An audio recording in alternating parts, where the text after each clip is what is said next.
let's talk about player of the season, a big talking point in football right now. But for me, it's not even a big talking point, or it shouldn't be, because it's pretty much an easy decision. In recent years, like due to the likely winners, Arsenal not having a standout player, due to Bruno Fernandes having an exceptional individual season, keyword individual, Arsenal have had an exceptional season as a team, as a defensive unit, finding solutions, ways to win games, whether they're playing brilliant football or not. Yet, they haven't had a standout individual player. Probably their closest thing to it, although people like to, mention Declan Rice, for me, the closest thing to a standout star player, key player for Arsenal is David Raya. So, Bruno Fernandes, an exceptional, unbelievable individual season. Big moments. Winning 30 plus points for his team. 30 plus points. One player, 30 plus points for his team. Scoring 8 goals, assisting 19. Whilst creating more than double the amount of chances than any other player in the league. Are we taking this in? Are we taking this in? Bear in mind, I think Declan Rice is on 4 goals, 5 assists. 19 assists. Forget the goals. 19 assists. And then if you want to add the goals, 8 goals. Almost 30 goals and assists in the Premiership. Taking this team from possible relegation last season to the Champions League this season. All this in a year of turmoil. Let's have it right. At the beginning of the season under Amorim, they were playing a completely different formation. Bruno Fernandes was in a double pivot. So they've made managerial changes, formation changes. All this has been going on whilst Bruno Fernandes has been exceptional. He was in a double pivot for half the season alongside Casemiro. That is a combined age of 65. A combined age of 65 years old. That was Manchester United's centre midfield, the engine room. That was Bruno Fernandes in a double pivot. Yet still managing to create moments, to drag his team through it, to create so many assists, to score goals. Like, this shouldn't be a talking point, but it is. So let's talk about it. I hear the naysayers. They're saying, if you're not in a title-winning team, you're basically not worthy of this of this award. Okay. To those naysayers, I say, well, we're going to have to go back and remove the award from the 16 other players in Premiership history that have won this award without winning the league, including Thierry Henry. How about that? I hear the naysayers mentioning Rice, who apart from a 2-month post-Christmas dip in form, has been exceptional for Arsenal. Let's have it right. He's been the driving force of their midfield, the engine room, involved in the attack, defence. He's been everywhere. He's been exceptional. But he's lacked them big moments, those clutch moments. He's lacked those moments. He hasn't been the deciding factor in whether Arsenal win or lose in many of their games. He hasn't provided us with that goal that breaks the deadlock, or that goal that kills the team off, or that assist that breaks the deadlock or kills the team off.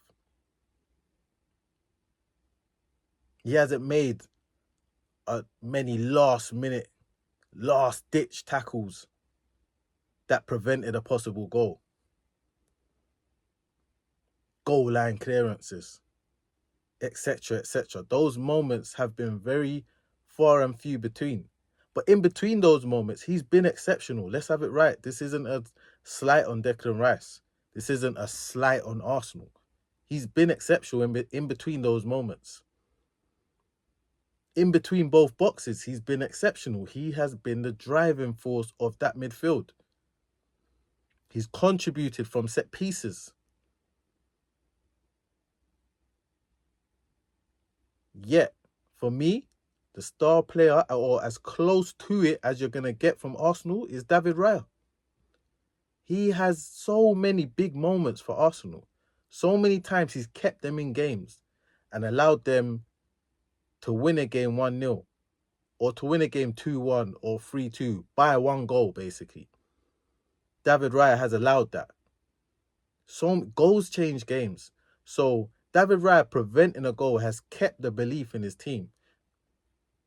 Kept his team believing and pushing for that goal. We saw that against West Ham, but we've seen it a few times before as well. Let's have it right. So for me, David Raya is the closest thing to it, but Bruno Fernandes is it. Is it. So this shouldn't be a talking point. Bruno Fernandes is possibly about to break the assist record. And I know I didn't want to slight Declan Rice, but I just have to make things clear. Rice is breaking records for the most passes back to David Raya in a Premiership game. Or do we all forget those stuff? Anyway, let me give you my list in order, yeah? Because we've seen the 8 nominees, or if you haven't, you're about to find out.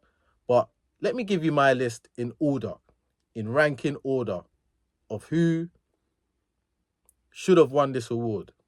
There's 8 nominees, so I'll give you my list in order. We'll start with Bruno, obviously, for the reasons stated. Number 1, he gets the award.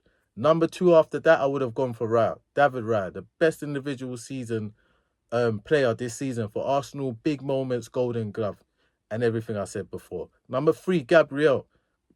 Been playing at a consistent high level. He's had a few big moments, big clearances, big tackles, big goals. He's had a few little, as defenders do, he's had a few little here and there, but in the main, he's been at a high level, very high level. He's won a lot of points for his team. Number 4, Thiago. Second top scorer in the Premiership debut season. Possible European place for his team, Brentford. Has to be in there, number 4. I was tempted to put Haaland number 4, but I put him number 5. Haaland number 5, 26 goals, top scorer in the league so far. But why I was going to put him above Thiago at number 4 is because he's developed his game. I remember, people were complaining that he just scores goals. I didn't understand it. He's supposed to score goals. He's a striker. Why are you complaining? He's scoring so many goals. What are you complaining for? They're like, if he ain't scoring goals, he don't contribute to the game. He don't touch the ball enough. Well, now he is. And now people are saying he ain't scoring enough goals, although he's top scorer. I don't understand. What do you want? He's got 8 assists this season. 8 assists. 8 assists. I think only Bowen and Turkey have more assists than him this season, if I'm not mistaken. 8 assists for Haaland, the guy that people said has a baggy touch and can't bring people into play and whatnot. Well, now he's doing that. And because he's being more selfless and, his team hasn't been flowing throughout the whole season, he's scored less goals, but he's still top scorer. So, yeah, I've got him number 5. Number 6, Gibbs White. He's had a brilliant season. Despite his team's fight against relegation, he's had a brilliant season individually, and we've seen him drag his team out of that relegation scrap. He's a leader of men, brave player, talented player. He's scored big goals and he's scored beautiful goals, worldies. Like, these are players that we moan about, that we don't see enough, these type of players like Gibbs White. Relegation scrap, but he is expressing himself. He's trying flicks and tricks. He's trying long-range shots, the things that we do not see in the game that much anymore. But he's been doing it. 13 goals this season, the highest scoring Englishman in the league alongside Danny Welbeck, both on 13 goals. From a midfielder that's fighting a relegation battle, by the way. Excellent season. We talk about pressure at the top. There's also pressure when you are fighting a relegation battle and you're the skipper. So yeah, Morgan Gibbs White. Number 7, Declan Rice. As I said, driving force in midfield in both attack and defence. He's been integral to Arsenal's charge for the Premiership this season.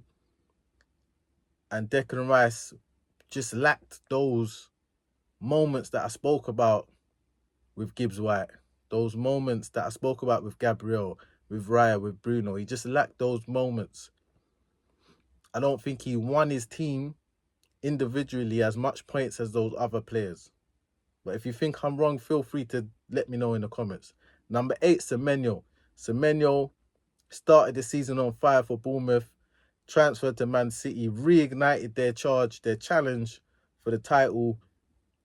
Then he went for a little dip. I think he's been struggling to kind of find his, not so much his form, but his place in the team. Like, Bournemouth, he was the finisher.